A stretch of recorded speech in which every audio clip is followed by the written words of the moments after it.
ನಾವೆಲ್ಲ ಸಿಕ್ಕಿ ಎಷ್ಟು ದಿನ ಆಯ್ತು ಸರ್? ತುಂಬಾ ಸದ್ ಮಾಡಿದ್ದು ಅಂದ್ರೆ ನಿಮ್ಮ ಪ್ರೋಮೋ, ಆಕ್ಚುಲಿ ನಿಮ್ಮ 3 ಜನದ್ದು ಬಹಳ ಥ್ರಿಲ್ಲಿಂಗ್ ಆಗಿ ಬಹಳ ಹೊಸದಾಗಿತ್ತು. ಬಟ್ ಅದು ಫೈನಲ್ ಔಟ್ಪುಟ್ ನೋಡಿದಾಗ it was more wonderful. Rajesh Krishnan ಅವರು ಮತ್ತೆ is back in the season. Sarigamapa ಓನರೇ ರಾಜೇಶ್ ಕೃಷ್ಣ ಅಂತ ಹೇಳ್ಬೋದು, ಯಾಕಂದ್ರೆ ಅವರೇ ಸ್ಟಾರ್ಟ್ ಮಾಡಿದ್ದು ಬಿಗಿನಿಂಗ್. ಸರ್ 45 ಪೋಸ್ಟ್ ಪ್ರೊಡಕ್ಷನ್ ಕೆಲಸಗಳು ಆಗ್ತಾ ಇದೆ, ಶೂಟಿಂಗ್ ಮುಗ್ದಿದೆ, ಡಬ್ಬಿಂಗು ಶಿವಣ್ಣ ಮೊನ್ನೆ ಮುಗಿಸ್ಕೊಟ್ಟಿದ್ದಾರೆ. ಅವರಿಗೆ ಅದು ಗೊತ್ತಾಗಿದ್ರು ಕೂಡ ತುಂಬ ಅದ್ರಲ್ಲಿ ಮಾಡಿಕೊಟ್ರಂತೆ, ಡ್ಯೂಬ್ ಕೀಪ್ ಏನೋ ಹಾಕೋದು ಬೇಡ, ನಾನೇ ಅದರಲ್ಲಿ ಇನ್ವಾಲ್ವ್ ಆಗ್ತೀನಿ ಅಂತ. ಹಚ್ಬಿಟ್ರಿ ಆ ವಿಷಯ ಗೊತ್ತಾದಾಗ ಅಂತ ಕೂಡ ಹೇಳಿದ್ರು ನಮಗೆ ಇಂಟರ್ವ್ಯೂ ಅಲ್ಲಿ. ಶಿವಣ್ಣ ಅವ್ರಿಗೆ ಮೈ ಹುಷಾರಿಲ್ಲ ಅಂತ ಹೇಳಿದ ತಕ್ಷಣ ನನಗೆ ಬಹಳ ಮನಸ್ಸಿಗೆ ನೋವಾಗೋಯ್ತು. ಆ ಫೈಟ್ನ ಈ ಟೈಮಲ್ಲಿ ಶಿವಣ್ಣ ಮಾಡಿದ್ರ ದೊಡ್ಡ ಮ್ಯಾಸಿವ್ ಸೀನ್ನ ಅಷ್ಟು ಫಾಸ್ಟಾಗಿ ಯಾರು ಮಾಡೋಕ್ಕೆ ಸಾಧ್ಯನೇ ಇಲ್ಲ. ನಮಸ್ಕಾರ ಸ್ನೇಹಿತರೆ, ನ್ಯಾಷನಲ್ ಟಿವಿ ಅರ್ಪಿಸುವ ಈ ಒಂದು ವಿಶೇಷ ಸೆಗ್ಮೆಂಟ್ಗೆ ಸ್ವಾಗತ. ನಾನು ಸುಜಯ್ ರಾಜ್. ಸ್ನೇಹಿತರೆ, ಕನ್ನಡಿಗರ ಮನೆಗಳನ್ನು ತಲುಪಿರುವಂತಹ ಸಿಂಗಿಂಗ್ ರಿಯಾಲಿಟಿ ಶೋ ಸರಿಗಮಪ ಸೀಸನ್ ಈಗ ಸದ್ಯದಲ್ಲೇ ಶುರು ಆಗಲಿಕ್ಕಿದೆ ಕೆಲವೇ ದಿನಗಳಲ್ಲಿ. ಸದ್ಯಕ್ಕೆ ಈ ಒಂದು ಸೀಸನ್ನ ವಿಶೇಷತೆಗಳ ಬಗ್ಗೆ ಮಾತಾಡಲಿಕ್ಕೆ ನಮ್ಮ ಜೊತೆಗೆ magical music composer Arjun Janya ಅವರಿದ್ದಾರೆ. ಮಾತಾಡಿಸ್ತಾ ಹೋಗೋಣ ಬನ್ನಿ. Sir, firstly back in Saregamapa set ಹೇಗೆ ಅನಿಸ್ತಾ ಇದೆ, ಎಷ್ಟು ಖುಷಿ ಇದೆ ಅಂತ? ಭಾಳ ಖುಷಿ ಇದೆ ಸರ್. ಸರಿಗಮಪ ಸೆಟ್ ಅನ್ನೋದು ನಮಗೆ ನಮ್ಮ ಮನೆ ಥರ ಆಗೋಯ್ತು. ಅದು ನೀವು ಹೇಳ್ದಂಗೆ 21ನೇ ಸೀಸನ್ ಇದು. ನಾನು ಸೀಸನ್ 10 ಇದ್ದೀನಿ, ನನಗೆ 11ನೇ ಸೀಸನು. ಸೊ ಇಲ್ಲಿ ಬಂದಾಗೆಲ್ಲವೂ ಬರೀ ಪಾಸಿಟಿವ್ ವಿಷಯನೇ ಇರುತ್ತೆ. ಪಾಸಿಟಿವ್ ವ್ಯಕ್ತಿಗಳು, ವಿಜಯ್ ಪ್ರಕಾಶ್ ಅವರು, ರಾಜೇಶ್ ಕೃಷ್ಣನ್ ಅವರು, ಮಹಾಗುರುಗಳು, ಹಂಸಲೇಖ ಅವರು. ಸೊ ಎಲ್ಲರಿಂದ ಕಲಿಯೋಕ್ಕೆ ಬಹಳಷ್ಟು ವಿಚಾರಗಳಿರುತ್ತೆ ಫಾರ್ ಲೈಫ್ ಟೈಮ್. ಸೊ ಅದು ನನಗೆ ವರ್ಷಕ್ಕೊಂದ್ಸತಿ ಅವಕಾಶ ಸಿಗುತ್ತೆ, ಭಾಳ ಖುಷಿ. ಸರಿಗಮಪ ಅಂತ ಹೇಳಿದ್ರೇ ಕನ್ನಡಿಗರಿಗೆ ಅಥವಾ ಬೇರೆ ಬೇರೆ ರಾಜ್ಯಗಳಿಂದ ಬರುವಂತಹ ಸಿಂಗರ್ಗಳಿಗೆ ಬಹಳ ದೊಡ್ಡ ವೇದಿಕೆ. ತುಂಬಾ ಸೌಂಡ್ ಮಾಡ್ತಾ ಇರುತ್ತೆ ಸೀಸನ್ ಪ್ರತಿ ವರ್ಷ ಕೂಡ. ಬಟ್ ಈ ಬಾರಿ ತುಂಬ ಸದ್ ಮಾಡಿದ್ದು ಅಂದರೆ ನಿಮ್ಮ ಪ್ರೋಮೋ, ಆ್ಯಕ್ಚುಲಿ ನಿಮ್ಮ 3 ಜನದ್ದು ಸಖತ್ ಕ್ರಿಯೇಟಿವ್ ಆಗಿ ತುಂಬ ಚೆನ್ನಾಗಿ ಮೂಡ್ ಬಂದಿತ್ತು. ಸೊ ಅದು ಹೆಂಗಿತ್ತು ಶೂಟಿಂಗ್ ಎಕ್ಸ್ಪೀರಿಯನ್ಸ್ ಎಲ್ಲ ಅಂತ? ನಮಗೆ ಭಾಳ ಹೊಸದಾಗಿತ್ತು, ನಮ್ಗೆ ಗೊತ್ತಿರಲಿಲ್ಲ ಯಾವ ಥರ ಶೂಟ್ ಮಾಡ್ತಾರೆ ಅಂತ. ಬಟ್ ಅಲ್ಲಿ ಹೋದ್ಮೇಲೆ ಈ ಥರ ಇರುತ್ತೆ ಕಾನ್ಸೆಪ್ಟ್ ಅಂತ ಹೇಳಿದ್ರು. ಬಹಳ ಥ್ರಿಲ್ಲಿಂಗ್ ಆಗಿ ಬಹಳ ಹೊಸದಾಗಿತ್ತು. ಬಟ್ ಅದು ಫೈನಲ್ ಔಟ್ಪುಟ್ ನೋಡಿದಾಗ it was more wonderful. So ZTV ಅವರು ಯಾವಾಗಲೂ ಏನಾದರೂ ಒಂದು ಅವರ ಬಾರ್ಡರ್ಸ್ನ ದಾಟಿ, ಅವರ ಕಂಫರ್ಟ್ ಝೋನ್ ದಾಟಿ ಮಾಡೋಕ್ಕೆ ಟ್ರೈ ಮಾಡ್ತಾರೆ. ಈ ಸತಿ ತುಂಬ ಸಕ್ಸಸ್ಫುಲ್ ಆಗಿದ್ದಾರೆ. ರಾಜೇಶ್ ಕೃಷ್ಣನ್ ಅವರು ಮತ್ತೆ is back in the season ಇವಾಗ ಈ ಸೀಸನಲ್ಲಿ. ಸೊ ಅದ್ರ ಬಗ್ಗೆ ಎಷ್ಟು ಖುಷಿ ಇದೆ? ಬಿಕಾಸ್ ಅದೊಂದು ವಾಯ್ಡ್ನ ಎಲ್ಲರೂ ಮಿಸ್ ಮಾಡ್ತಿದ್ರು, ಪ್ರೇಕ್ಷಕರು ಕೂಡ ಇವ್ರು 3 ಜನ ಇದ್ರೆ ಚೆನ್ನಾಗಿರುತ್ತಲ್ಲ ಅಂತ ಅವರು ಸಾಕಷ್ಟು ಯಾಕಂದ್ರೆ ಅಭಿಪ್ರಾಯ ಪಡ್ತಾ ಇದ್ರು. ಅದ್ರ ಬಗ್ಗೆ ಏನು ಅನ್ಸುತ್ತೆ ನಿಮಗೆ? ಸರಿಗಮಪ್ಪ ಓನರೇ ರಾಜೇಶ್ ಕೃಷ್ಣ ಅಂತ ಹೇಳ್ಬೋದು, ಯಾಕಂದ್ರೆ ಅವರೇ ಸ್ಟಾರ್ಟ್ ಮಾಡಿದ್ದು ಬಿಗಿನಿಂಗಿಂದ. ಸೊ ಅವರ ಮನೆಗೆ ನಾವು ಹೋಗಿದ್ವಿ ಇಷ್ಟು ದಿನ. ಇವರು ಸುಮ್ಮನೆ ಹಾಲಿಡೇಸ್ಗೆ ಒಂದು 3 ಎಪಿಸೋಡ್ ಹೊರಗಡೆ ಇದ್ದರು. ಐ ಮೀನ್ ಅವ್ರು ಬ್ಯುಸಿ ಇದ್ದರು. ಈಗ ಮತ್ತೆ ಬಂದಿರೋದು ಬಹಳ ಖುಷಿ ಇದೆ. ಸರಿಗಮಪ್ಪ ಅನದರ್ ಲೆವೆಲ್ಗೆ ಹೋಗುತ್ತೆ ರಾಜೇಶ್ ಸರ್ ಇದ್ದಾಗ. ಅವ್ರು ಕೊಡೋ ವೈಬ್, ಅವ್ರು ಹಾಡಂಥ ರೀತಿ, ಅವ್ರು ಕೊಡೋ ಗೈಡೆನ್ಸ್, ಇದೆಲ್ಲ ಬಹಳ ಇಂಪಾರ್ಟೆಂಟು. ಸೊ ನನಗೆ ಬಹಳ ಮನಸ್ಸು ಖುಷಿ ಇದೆ. ಸರ್, ಆ್ಯಕ್ಚುಲಿ ನೀವು 11ನೇ ಸೀಸನ್ ಅಂತ ಹೇಳಿದ್ರೆ ಆ್ಯಸ್ ಎ ಕಂಪೋಸರ್ ಆಗಿ ನಾವು ನಿಮ್ಮ ಕೆಲಸಗಳನ್ನು ನೋಡ್ತಾ ಬಂದಿದ್ದೀವಿ, ಅನುಭವಿಸ್ತಾ ಬರ್ತಾ ಇದ್ದೀವಿ. ಬಟ್ ಈ ಒಂದು ಸೀಸನ್ ಮೂಲಕ as A person Arjun Janya ಅವ್ರು ಹೇಗೆ ಅನ್ನೋದು ಕೂಡ ನಮಗೆ ಗೊತ್ತಾಗ್ತಾ ಬಂದು. ಬಟ್ 11 ಸೀಸನ್ಗಳಲ್ಲಿ ನೀವು ಎಷ್ಟರ ಮಟ್ಟಿಗೆ ಮಾಗಿದ್ದೀರಾ? ನಿಮ್ಮ ಮಾತುಗಳಾಗಿರ್ಬೋದು, ನೀವು ಯಾವ ರೀತಿ ಹರ್ಷವನ್ನು ವ್ಯಕ್ತಪಡಿಸ್ತೀರಾ, ಅಥವಾ ಸಂಗೀತದ ಬಗ್ಗೆ ಇರುವಂತಹ ನಿಮ್ಮ ಒಂದು ಆಸಕ್ತಿನ ಯಾವ ರೀತಿ ಹೇಳ್ಕೊತೀರಾ, ಅದು ಕೂಡ ಸಾಕಷ್ಟು ಜನಗಳಿಗೆ ಇಷ್ಟ ಆಗ್ತಾ ಹೋಗುತ್ತೆ. ಇಷ್ಟು ಚೆನ್ನಾಗಿ ಮಾತಾಡ್ತಾರಪ್ಪ. ಆ್ಯಸ್ ಎ ಜಡ್ಜ್ ಆಗಿ ಕೂಡ ಇವ್ರ ವ್ಯಕ್ತಿತ್ವನ ತುಂಬ ಸೌಂಡ್ ಪರ್ಸ್ನಾಲಿಟಿ ಅಂತ ಜನ ಮಾತಾಡ್ತಾ ಇರ್ತಾರೆ. ಸೊ ಅವ್ರು ತೋರಿಸ್ತಾ ಇರುವಂತಹ ಪ್ರೀತಿಗೆ ಏನು ಹೇಳಕ್ಕೆ ಇಷ್ಟಪಡ್ತೀರಾ? ಅದು ಜನರಿಗೆ ನಾನು ಎಷ್ಟು ಹೇಳೋದು ಎಷ್ಟು ಕೊಟ್ಟರು ಕಮ್ಮಿನೇ. ಅವ್ರ ಆಶೀರ್ವಾದ ಬಹಳ ದೊಡ್ಡದು ನನಗೆ. ಅವ್ರ ಆಶೀರ್ವಾದ ದೇವರ ಆಶೀರ್ವಾದ ಥರ ನನಗೆ. ಆ್ಯಂಡ್ ಸರಿಗಮಪ ವೇದಿಕೆ ಮೇಲೆ ನಾನು ಏನು ಮಾತಾಡ್ತೀನಿ, ಇದು ಜಸ್ಟ್ ನಾನೇನು ಹೇಗೆ ಮನೇಲಿದ್ದೀನಿ ಹಾಗೇ ಇರೋಕ್ಕೆ ಪ್ರಯತ್ನ ಪಡ್ತೀನಿ. ಯಾವುದೋ ಸ್ಕ್ರಿಪ್ಟೆಡ್ ಆಗಲಿ ಅಥವಾ ಪ್ಲ್ಯಾನ್ ಮಾಡ್ಕೊಂಡಾಗಲಿ ನಾನು ಇವತ್ತವರೆಗೂ ಫಸ್ಟಿಂದ ಮಾತಾಡಿಲ್ಲ. ಸೊ ಅದೇ ಒಂದು ಪ್ಲಸ್ ಅಂತ ಹೇಳೋಕ್ಕೆ ಅನ್ಕೊತೀನಿ ನಾನು. ಯಾಕಂದರೆ ತುಂಬ ಸ್ಕ್ರಿಪ್ಟೆಡ್ ಆಗಿ ಸಿನಿಮಾಗೆ ಬಂದ ತಕ್ಷಣ ಬೇರೆ ರೀತಿ ಮಾತಾಡೋಕ್ಕೆ ಸ್ಟಾರ್ಟ್ ಆಗಿ ಜನರ ಜೊತೆ ಕನೆಕ್ಟ್ ಆಗೋಲ್ಲ. ನಾವು ಇರೋದೇ ಹೀಗೆ, ನಮಗೆ ಬರೋದೇ ಹೀಗೆ ಮಾತಾಡೋದು ಅಂತ ಮುಗ್ಧವಾಗಿದ್ದಷ್ಟು ಜನ ಆಶೀರ್ವಾದ ಮಾಡ್ತಾರೆ. ಆ್ಯಂಡ್ ಪ್ರತಿಯೊಂದು ಮನೆಯಿಂದನೂ ನಮಗೆ ಅವ್ರು ಕೊಟ್ಟಂಥ ಪ್ರೀತಿ ಆಶೀರ್ವಾದಕ್ಕೆ ನಾನು ಯಾವತ್ತೂ ಚಿರಋಣಿಯಾಗಿರ್ತೀನಿ.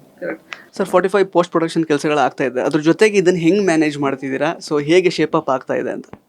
45 ಶೂಟಿಂಗ್ ಮುಗ್ದಿದೆ, ಡಬ್ಬಿಂಗು ಶಿವಣ್ಣ ಮೊನ್ನೆ ಮುಗಿಸ್ಕೊಟ್ಟಿದ್ದಾರೆ. ಬಹಳಷ್ಟು ಎಲ್ಲ ಮೇಜರ್ ಕೆಲಸಗಳೆಲ್ಲ ಮುಗಿದೋಗಿದೆ. CG ಮಾತ್ರ ಪೆಂಡಿಂಗ್ ಇದೆ. CG ವರ್ಕು ನಾವು ಮಾಡ್ತಾಯಿದ್ದೀವಿ. ಆ CG ಕಂಪ್ಲೀಟ್ ಆದಮೇಲೆ ನಾವೆಲ್ಲರೂ ಸ್ಯಾಟಿಸ್ಫೈ ಆದಮೇಲೆ ಡೇಟ್ ಅನೌನ್ಸ್ ಮಾಡ್ತೀವಿ.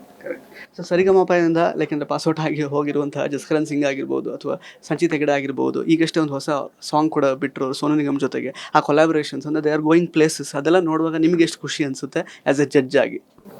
ಬಹಳ ಖುಷಿ ಆಗುತ್ತೆ ಸರ್. ಟ್ಯಾಲೆಂಟ್ಸ್ ಯಾವತ್ತು ಬೆಳಿತಾನೆ ಇರಬೇಕು, ಟ್ಯಾಲೆಂಟ್ಸ್ನ ಯಾರೂ ನಿಲ್ಸೋಕ್ಕಾಗೋದಿಲ್ಲ. ಸೊ ಅಂಥದ್ರಲ್ಲಿ ಸಂಚಿತ್ ಹೆಗಡೆ ಅವರಾಗಲಿ, ಜಸ್ಕರನ್ ಆಗಲಿ, ಐಶ್ವರ್ಯ ರಂಗರಾಜನ್ ಆಗಲಿ, ಸುನೀಲ್ ಆಗಲಿ, ಕೀರ್ತನ್ ಹೊಳ್ಳ ಆ್ಯಂಡ್ ರಜತ್ ಹೆಗಡೆ, ಈ ಥರ ಸುಮಾರು ಹೊಸ ಫ್ರೆಶ್ ವಾಯ್ಸಸ್ ಕನ್ನಡಕ್ಕೆ ಸಿಕ್ಕಿದೆ. ಸೊ ಅವರೆಲ್ಲರೂ ತುಂಬ passionate and they are working towards music. ಇವರೆಲ್ಲರೂ ಒಟ್ಟಿಗೆ ಕೆಲಸ ಮಾಡಿದಾಗ ಕನ್ನಡ ಇಂಡಸ್ಟ್ರಿಯ ಮ್ಯೂಸಿಕ್ ಇಂಡಸ್ಟ್ರಿ ಇನ್ನೂ ರಿಚ್ ಆಗುತ್ತೆ. ಸರ್ ಕೊನೆಯದಾಗಿ ಆ್ಯಕ್ಚುಲಿ ಶಿವಣ್ಣ ಅವ್ರದ್ದು ಇಂಟರ್ವ್ಯೂ ಮಾಡಿದಾಗ ಅವ್ರು ಹೇಳಿದ್ರು, ಪಾಪ 45 ಲೈಕ್ ಶೂಟಿಂಗ್ ಸೀಕ್ವೆನ್ಸ್ ಅಥವಾ ಏನೋ ಒಂದು ಫೈಟ್ ಸೀಕ್ವೆನ್ಸ್ ಮಾಡುವಾಗ ಅವರಿಗೆ ಅದು ಗೊತ್ತಾಗಿದ್ರು ಕೂಡ ತುಂಬ ಅದ್ರಲ್ಲಿ ಮಾಡಿಕೊಟ್ರಂತೆ, ಡ್ಯೂಬ್ ಕೀಪ್ ಏನೋ ಹಾಕೋದು ಬೇಡ, ನಾನೇ ಅದರಲ್ಲಿ ಇನ್ವಾಲ್ವ್ ಆಗ್ತೀನಿ ಅಂತ. ಆ ಟೈಮಲ್ಲಿ ನೀವು ತುಂಬ ಭಾವುಕರಾದ್ರಿ, ಹತ್ಬಿಟ್ರಿ ಆ ವಿಷಯ ಗೊತ್ತಾದಾಗ ಅಂತ ಕೂಡ ಹೇಳಿದ್ರು ನಮಗೆ ಇಂಟರ್ವ್ಯೂ ಅಲ್ಲಿ. ಸೊ ಎಷ್ಟು ಚಾಲೆಂಜಿಂಗ್ ಆಗಿತ್ತು ಆ ಟೈಮಲ್ಲಿ ಅವ್ರನ್ನ ಲೈಕ್ ಅಂದರೆ ಸ್ಟಂಟ್ ಸೀಕ್ವೆನ್ಸಸ್ಗಳಲ್ಲಿ ಇನ್ವಾಲ್ವ್ ಮಾಡುವಂಥದ್ದು?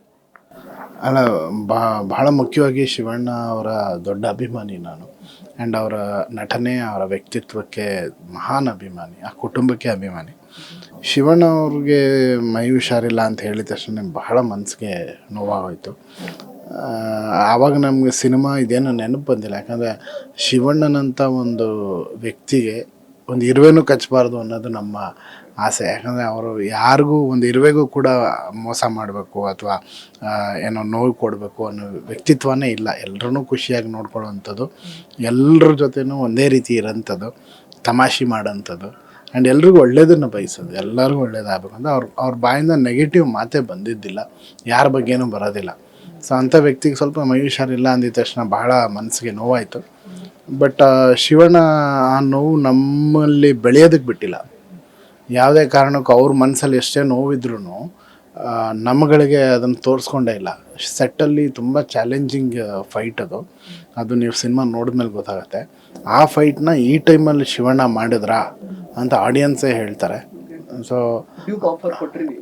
ಎಲ್ಲ ರೆಡಿ ಇದ್ವಿ ನಾವು, ಡೂಪ್ ಆಫರ್ಗೆ ರೆಡಿ ಇದ್ವಿ, ಸಿ ಜಿನಲ್ಲೇ ಕ್ರಿಯೇಟ್ ಮಾಡಿಬಿಡೋಣ, ಎಲ್ಲ ರೆಡಿ ಇದ್ವಿ. ಅವ್ರು ಹೇಳೋದು ಇಲ್ಲ ಆ ಕ್ಲೈಮ್ಯಾಕ್ಸ್ ನಾನೇ ಮಾಡಬೇಕು, ಅದರಲ್ಲಿ ನಾನು ಏನೂ ಚೇಂಜ್ ಮಾಡೋದಿಲ್ಲ. ಒಂದೇ ಒಂದು ರಿಕ್ವೆಸ್ಟ್, ಫಸ್ಟ್ ಟೈಮ್ ನನ್ನ ಸಿನಿಮಾದಲ್ಲಿ ಅವ್ರು ಮಾಡಿದ್ದು 18ನೇ ತಾರೀಕಿರೋ ಶೂಟಿಂಗ್ನ 20ನೇ ತಾರೀಕು 2 ದಿನ ತಳ್ಳಿಡಿ ಅಂತ. ಅಷ್ಟು ಚಿಕ್ಕ ರಿಕ್ವೆಸ್ಟ್ ಮಾಡೋದಕ್ಕೆ ತುಂಬ ಮುಜುಗರದಿಂದ ಕೇಳಿದ್ರು ಶಿವಣ್ಣ. ಅವ್ರು ಆರ್ಡ್ರ್ ಮಾಡ್ಬೋದು ಇದೆಲ್ಲ ನೆಕ್ಸ್ಟ್ ಮಾಡಿ ಅಂತ, ಹಂಗೆ ಮಾಡಿ 2 ದಿನ ಟೈಮ್ ಕೇಳೋದಕ್ಕೋಸ್ಕರ ತುಂಬ ಸಂಕೋಚ ಪಟ್ಟು ಕೇಳಿ ಅದನ್ನು 20ನೇ ತಾರೀಕು ಬಂದು ಒಂದು ದೊಡ್ಡ ಮ್ಯಾಸಿವ್ ಸೀನ್ನ ಅಷ್ಟು ಫಾಸ್ಟಾಗಿ ಯಾರೂ ಮಾಡೋಕ್ಕೆ ಸಾಧ್ಯನೇ ಇಲ್ಲ. 2 ದಿನದಲ್ಲಿ ಅಷ್ಟು ಕೆಲಸನ ಅದ್ಭುತವಾಗಿ ಮಾಡಿ, ಮತ್ತು ಟಾಕಿ ಪೋರ್ಷನ್ನ ತಿರ್ಗಾ ಇನ್ನೊಂದು ವಾರ ಮಾಡಿ, ಶೂಟಿಂಗಿಗೆ 1% ಕೊರತೆ ಆಗದೆ ಇರೋಂಗೆ ಸ್ಯಾಟಿಸ್ಫೈ ಮಾಡಿ, ಈಗ ಮೊನ್ನೆನೂ ಡಬ್ಬಿಂಗ್ ಬಂದು ಡಬ್ಬಿಂಗ್ ಮುಗಿಸ್ಕೊಟ್ಟು 45 ಸಿನಿಮಾ ನನ್ನ ಸಿನಿಮಾ ಅಲ್ಲ, ಶಿವಣ್ಣನ ಸಿನಿಮಾ, ಅಣ್ಣ ಆಶೀರ್ವಾದದಿಂದ ಆಗ್ತಾ ಇರೋಂಥ ಸಿನಿಮಾ. ನನಗೆ ನನ್ನ ಪ್ರೊಡ್ಯೂಸರ್ ರಮೇಶ್ ರೆಡ್ಡಿ ಅವ್ರಿಗೆ ಇಬ್ಬರಿಗೂ ನಾವಿಬ್ಬರು ಚಿರುಣಿ ಶಿವಣ್ಣನಿಗೆ. ಸರ್ ಕೊನೆಯದಾಗಿ, ಸೊ 2018ರಲ್ಲಿ ಇದೇ ಥರ ಸಿ ಕನ್ನಡದ ಒಂದು ಆ್ಯಕ್ಚುಲಿ ಸರಿಗಮಪ ಸೀಸನ್ ಶೂಟಿಂಗ್ ಆಗ್ತಾ ಇತ್ತು. ಇದೇ ಥರ ನಾನು ಕ್ಯಾರವನಲ್ಲಿ ಬಂದು ನಾನು ಮಾಡಿದಂತಹ ಒಂದು ಆಲ್ಬಮ್ ಸಾಂಗಿಗೆ ನಿಮ್ಮ ಬೈಟ್ ತೊಗೊಂಡು ಹೋಗಿದ್ದೆ. Actually you have been a very genuine and honest judge ಅಂತ ಹೇಳ್ಬೋದು. ಆ್ಯಂಡ್ ಎಲ್ಲೂ ಕೂಡ ನೀವು ಜಾಸ್ತಿ ಯೋಚನೆ ಮಾಡದೆ ಬೈಟ್ ಕೊಟ್ಟಿದ್ರಿ ಅಥವಾ ಅದಕ್ಕೆ ನೀವು ಸಪೋರ್ಟ್ ಮಾಡ್ತಿದ್ದೀರಾ. ಅದನ್ನು ಈವನ್ ನಾವು ಸೀಸನಲ್ಲಿ ಕೂಡ ನೋಡ್ತಾ ಇರ್ತೀವಿ. ಜಡ್ಜ್ಮೆಂಟ್ ಅಂತ ಬರುವಾಗ ಫಿನಾಲೆಯಲ್ಲಿ ಎಷ್ಟರ ಮಟ್ಟಿಗೆ ನಿಮಗೆ ಪ್ರೆಷರ್ ಇರುತ್ತೆ ಅಂತ? ಪ್ರೆಷರ್ ಅಂತ ಏನಿರಲ್ಲ ಸರ್. ಏನಂದರೆ ಮ್ಯೂಸಿಕ್ ಚೆನ್ನಾಗಿ ಇದೆಯಾ, ಹಾಡೋರು ಚೆನ್ನಾಗಿ ಹಾಡಿದಾರ, ಅವರು ಎಲ್ಲ ರೀತಿಯಲ್ಲೂ ಡಿಸರ್ವಿಂಗ್ ಆಗಿದ್ದಾರೆ ಅಂದಮೇಲೆ ಮುಗಿದೋಯ್ತು. ಬೇರೆ ಏನು ಸೆಂಟ್ರಲ್ ಬೇರೆ ಯೋಚನೆಗಳೇ ಇರಲ್ಲ. ಹಾಡು ಅದ್ಭುತವಾಗಿ ಹಾಡಿ ಥ್ರಿಲ್ ಮಾಡಿಬಿಟ್ರೆ ಅದಕ್ಕೆ ಮೇಲೆ ಹೋಗಿ ನಾವು ಜಡ್ಜ್ ಮಾಡೋದಕ್ಕೂ ಏನೂ ಇರಲ್ಲ. ಆಲ್ರೆಡಿ ಅದು ಕಾಣ್ಬಿಟ್ಟಿರುತ್ತೆ ಆಡಿಯನ್ಸ್ಗೆ. ಸೊ ಈ ಪ್ರೆಷರ್ ಏನಿಲ್ಲ. ಬಟ್ ನಾನು I enjoy Saregamapa because every time ಒಂದು ಸಿಂಗರ್ ಬಂದು ಹಾಡಬೇಕಾದ್ರೆ ಅವ್ರದ್ದೇ ಒಂದು ಹೊಸ ಟೆಕ್ನಿಕ್ ಏನೋ ಆ್ಯಡ್ ಮಾಡ್ತಾರೆ ಹಾಡಲ್ಲಿ, ಅದೆಲ್ಲ I learn from it. And ನನ್ನ ಸಾಂಗ್ಸ್ ಮಾಡ್ಬೇಕಾದ್ರೆ ನನಗೆ ಅದು ಹೆಲ್ಪ್ ಆಗುತ್ತೆ. Thank you so much sir. ನಿಮ್ಮನ್ನು ಈ ಸೀಸನಲ್ಲಿ ನೋಡಲಿಕ್ಕೆ, ಹಾಗೆಯೇ ಸರಿಗಮಪ ಮತ್ತಷ್ಟು ನಾವು ನಮ್ಮ ಇಷ್ಟಪಡಲಿಕ್ಕೆ ನಾವು ರೆಡಿ ಇದ್ದೀವಿ. All the best. Yes. So ಸ್ನೇಹಿತರೆ, ಇದಾಗಿತ್ತು ಅರ್ಜುನ್ ಜನ್ಯ ಅವರ ಮಾತುಗಳು. ಮತ್ತೆ ಭೇಟಿ ಆಗ್ತಾ ಇರೋಣ. ಧನ್ಯವಾದ.